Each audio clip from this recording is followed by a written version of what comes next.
नमस्कार मित्रांनो, तुमच्या आपल्या चॅनलमध्ये स्वागत आहे। आज आपण GNM थर्ड इयरमधले मिडवायफरी आणि गायनोकॉलॉजी या सब्जेक्टमधले प्रिवियस पेपरमधले क्वेश्चन पाहणार आहोत। खूप इम्पॉर्टंट क्वेश्चन आहेत, बऱ्याच एक्झाममध्ये हे क्वेश्चन विचारले गेलेले आहेत। तर व्हिडिओ हा शेवटपर्यंत नक्की बघा, याच्यामुळे तुमचा खूप फायदा होणार आहे आणि खूप इम्पॉर्टंट प्रश्न आहेत हे।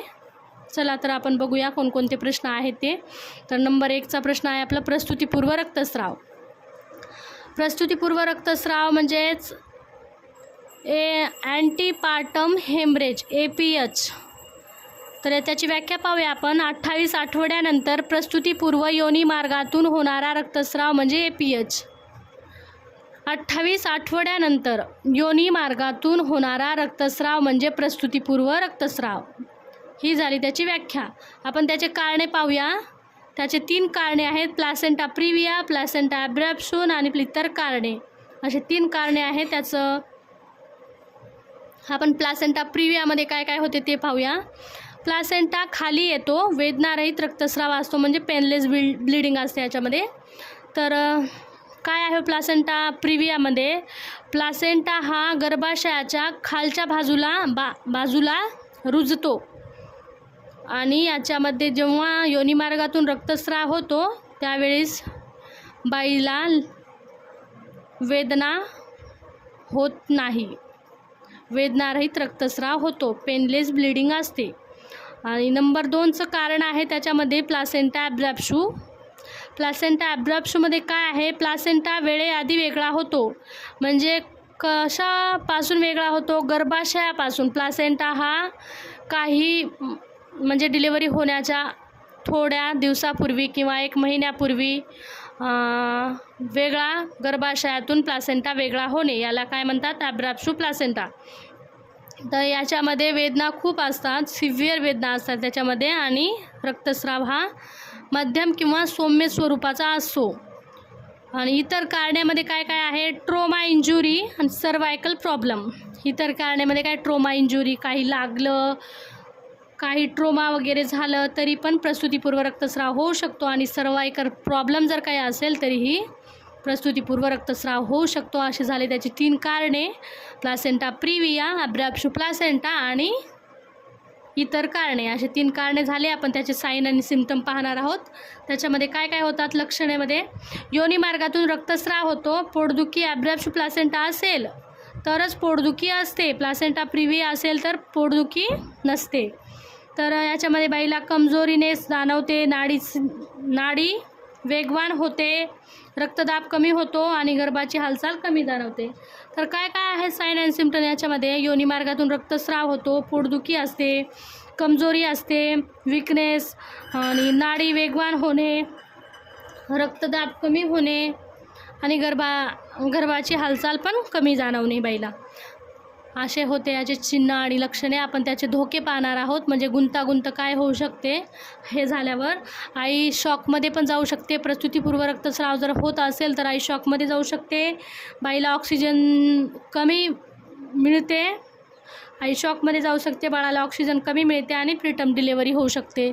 अशा प्रकारे त्याचे कॉम्प्लिकेशन होते। आपण पुढे पाहूया मॅनेजमेंट काय काय करणार आपण त्याच्यासाठी।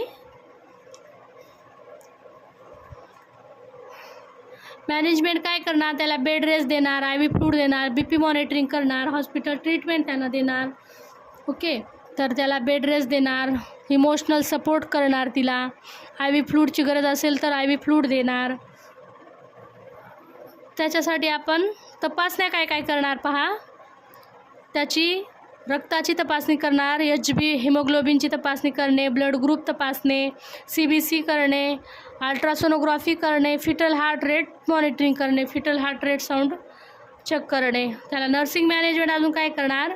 रुग्णाला पूर्ण विश्रांती द्यावी, व्हायटल साईन नियमित तपासावे, रक्तस्रावाचे प्रमाण नोंदवावे, फिटल हार्ट साऊंड तपासणे, रक्ताची व्यवस्था करावीत, रुग्ण व कुटुंबाला मानसिक आधार द्यावा, IV फ्लूइड व औषधे डॉक्टरांच्या सल्ल्यानुसार द्यावीत। बघा याच्यामध्ये आपण तपासण्या HB ब्लड ग्रुप करणार, CBC करणार, अल्ट्रासोनोग्राफी करणार नर्सिंग मॅनेजमेंटमध्ये काय काय करणार आपण? रुग्णाला पूर्ण विश्रांती देणार, आणि व्हायटल साईन चेक करणार, रक्तस्रावाचे प्रमाण नोंदवणार, फिटल हार्ट साऊंड तपासणार आणि रक्ताची त्याला जर गरज असेल त्याची तर व्यवस्था करणार आणि रुग्ण व कुटुंबाला मानसिक आधार देणार, IV फ्लूइड व औषधे डॉक्टरांच्या सल्ल्यानुसार देणार. तर आपण काय काय पाहिलं याच्यामध्ये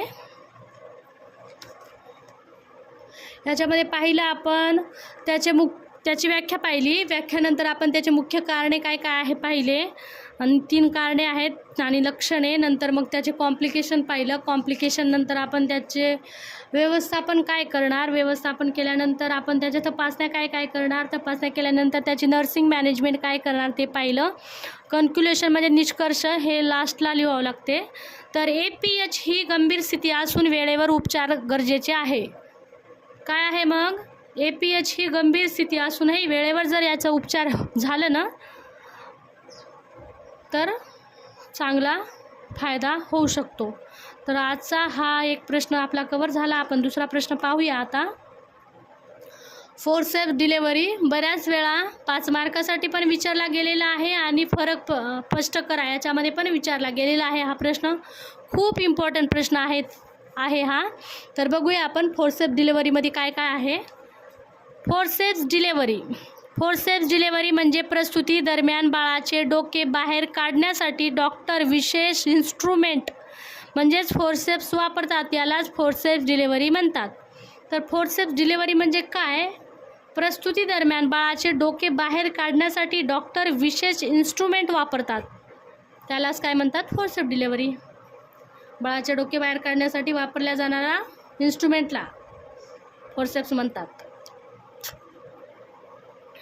ही कधी वापरतात, इंडिकेशन म्हणजेच प्रसूती खूप वेळ चालली असेल, प्रोलँग्ड लेबर असेल, आई खूप थकली असेल, मॅटर्नल एक्झिबिशन झाली असेल, बाळाला डिस्ट्रेस ऑक्सिजन कमी असेल, आईला हार्ट डिसीज किंवा BP असेल, पुशिंग करता येत नसेल.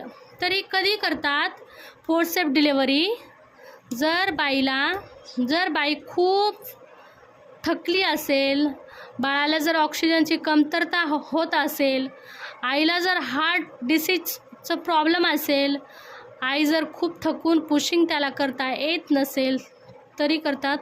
आणि प्रसूती जर खूप वेळ चालली असेल ना तरी पण फोर्सेप्स डिलेव्हरी करण्याचा डॉक्टर निर्णय घेतात. तर आपण असे होते त्याचे कधी वापरतात. आपण त्याचे प्रकार पाहणार आहोत. लो फोर्सेप्स नंबर 2 आहे Kielland forceps, outlet forceps, mid cavity forceps. तर काय आहे, low forceps, outlet forceps, Kielland forceps आणि मिड कॅव्हिटी असे 4 त्याचे प्रकार आहे फोर्सेप्सचे. प्रोसिजर पाहूया, त्याची प्रक्रिया कसे करतात. आईला लिथोटॉमी पोझिशनमध्ये ठेवतात, ॲनेस्थेशिया देतात, फोर्सेप्सचे ब्लेड्स बाळाच्या डोक्याला केअरफुली लावतात, हळूहळू ट्रॅक्शन देऊन बाळ बाहेर काढलं जातं.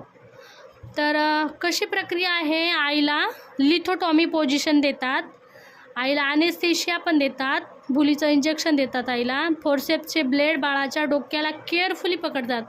जे फोर्सेप्सचे टोक आहे तो बाळाच्या डोक्याला केअरफुली पकडतात आणि ट्रॅक्शन देऊन बाळाला बाहेर काढलं जाते. ट्रॅक्शन म्हणजे योग्य प्रकारे हलवून बाळाचं डोकं बाहेर काढलं जातं. अशी त्याची प्रक्रिया आहे.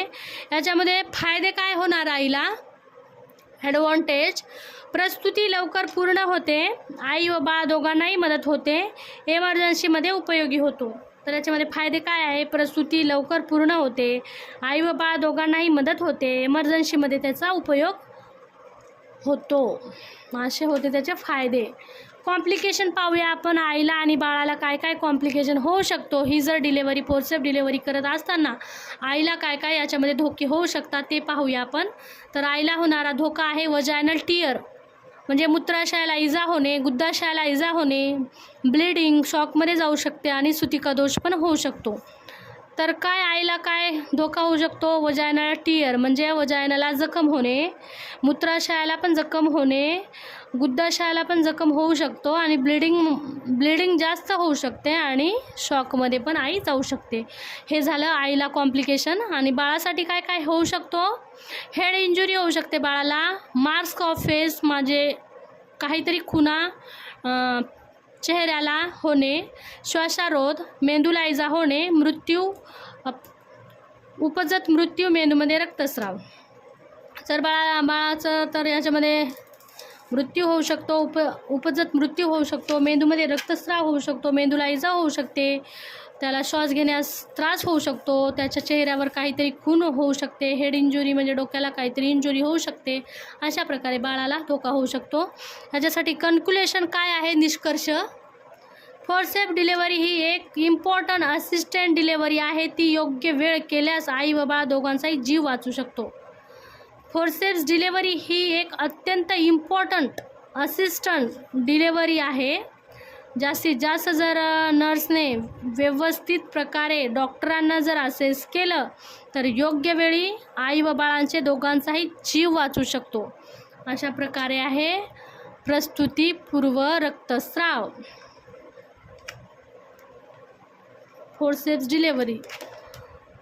आपला फोर्सेप डिलेव्हरी झाल्यानंतर आपण पुढचा प्रश्न पाहणार आहोत. वेसिक्युलर मोल. तिसरा प्रश्न आहे. 2 प्रश्न झाले आपले, प्रसूतीपूर्व रक्तस्राव आणि फोर्सेप डिलेव्हरी 2 झाले आणि हा तिसरा प्रश्न आहे आपला वेसिक्युलर मोल. वेसिक्युलर मोल म्हणजे द्राक्षागर्भ. द्राक्षागर्भमध्ये काय काय आहे ते पाहणार आहोत. त्याची व्याख्या पहा. वेसिक्युलर मोल हा गर्भधारणेचा एक असामान्य प्रकार आहे. यात प्लासेंटामधील उती सुजून द्राक्षाच्या घोसासारख्या पुठ्ठ्या वेसिकल तयार होतात आणि गर्भबाळ नीट विकसित होत नाही. तर वेसिक्युलर मोल म्हणजे काय? हा गर्भधारणेचा एक असामान्य प्रकार आहे. यात प्लासेंटामधील उती बरं सुजून द्राक्षाच्या घोसासारखा एक गुच्छ तयार होतो, वेसिकल तयार होतो आणि गर्भबाळ नीट विकसित होत नाही. म्हणजे बाळ त्याच्यामध्ये नसतोच. द्राक्षासारखे गुच्छ गर्भाशयामध्ये तयार होणाऱ्या प्रक्रियेलाच काय म्हणतात? वेसिक्युलर मोल म्हणतात. वेसिक्युलर मोल होण्याचे कारणे नंबर 1 पाहूया आपण कोणकोणते कारणे आहेत त्याचे. अंडाणू व शुक्राणू यांच्या संयोगात बिघाड होणे, जनुकीय म्हणजे जेनेटिक समस्या असणे, आईचे वय जास्त असणे 35 पेक्षा जास्त आधी असा त्रास झालेला असणे, चुकीचे फर्टिलायझेशन. म्हणजे कारणे काय काय होऊ शकतात? द्राक्षागर्भ होण्याचे कारणे काय आहेत? अंडाणू व शुक्राणू याच्या संयोगामध्ये बिघाड होणे, अंडा व शुक्राणू याच्या संयोगामध्ये काय बिघाड होणे, जेनेटिक समस्या म्हणजे जनुकीय समस्या काय असेल ते, आईचे वय जास्त 35 वर्षापेक्षा आईचे वय जास्त असणे, आधी पण असा त्रास झालेला असणे आणि चुकीचे फर्टिलायझेशन होणे असे होते त्याचे कारणे. आपण त्याचे लक्षणे पाहणार आहोत काय काय आहेत. योनी मार्गातून रक्तस्राव तपकिरी रंगाचा होणे, खूप उलट्या होणे, गर्भाशयाचा आकार अपेक्षापेक्षा मोठा असणे, द्राक्षासारख्या पुठ्ठ्या तयार होणे, SCG हार्मोन्स खूप वाढलेला असतो, बाळाचे डोके नाही. 7वा ॲड करून टाका, मासिक पाळी बंद होते. काय आहे मग लक्षणे? योनी मार्गातून रक्तस्राव होतो, खूप उलट्या होतात, मळमळ होतो, गर्भाशयाचा आकार अपेक्षापेक्षा मोठा असतो, द्राक्षासारख्या पुठ्ठ्या बाहेर योनी मार्गातून बाहेर येतात, SCG हार्मोन खूप वाढलेला असतो, बाळाचे ठोके नसतात, त्याच्यामुळे मासिक पाळी चुकलेली असते. अशा प्रकारे होते लक्षणे. त्याला निदान काय काय करणार आपण? निदान सोनोग्राफीमध्ये स्नोस्टॉर्म सारखे चित्र दिसते, SCG लेवल खूप जास्त असते आणि गर्भ याच्यामध्ये दिसत नाही. तर याच्यामध्ये जर निदान केलं तर याच्यामध्ये काय काय सोनोग्राफीमध्ये स्नोस्टॉर्म सारखे चित्र दिसते, SCG लेवल खूप वाढलेला असतो, गर्भ याच्यामध्ये दिसत नाही. तर आपण याच्याला उपचार काय करणार? याच्यासाठी आपण उपचार सक्शन, इन्युकेशन, D&E मुख्य उपचार करणार. गर्भाशय आकुंचनासाठी औषधे देतात आणि काही वेळा किमोथेरपी देतात, SCG तपासणी करतात. अशा प्रकारे ह्याच्यामध्ये उपचार आहे.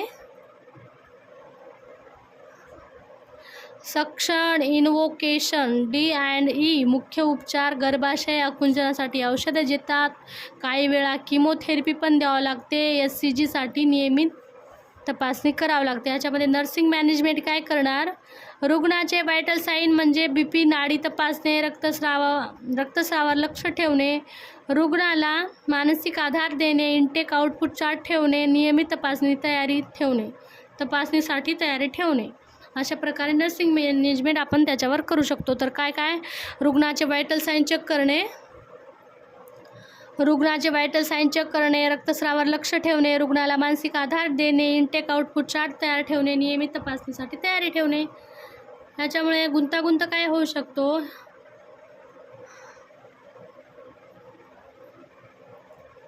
जास्त रक्तस्राव होऊ शकतो, संसर्ग होऊ शकतो आणि कर्करोग होण्याची पण शक्यता असते. काय काय कॉम्प्लिकेशन होऊ शकतात, जास्त रक्तस्राव होऊ शकतो, संसर्ग होऊ शकतो, कर्करोग होण्याची शक्यता असते.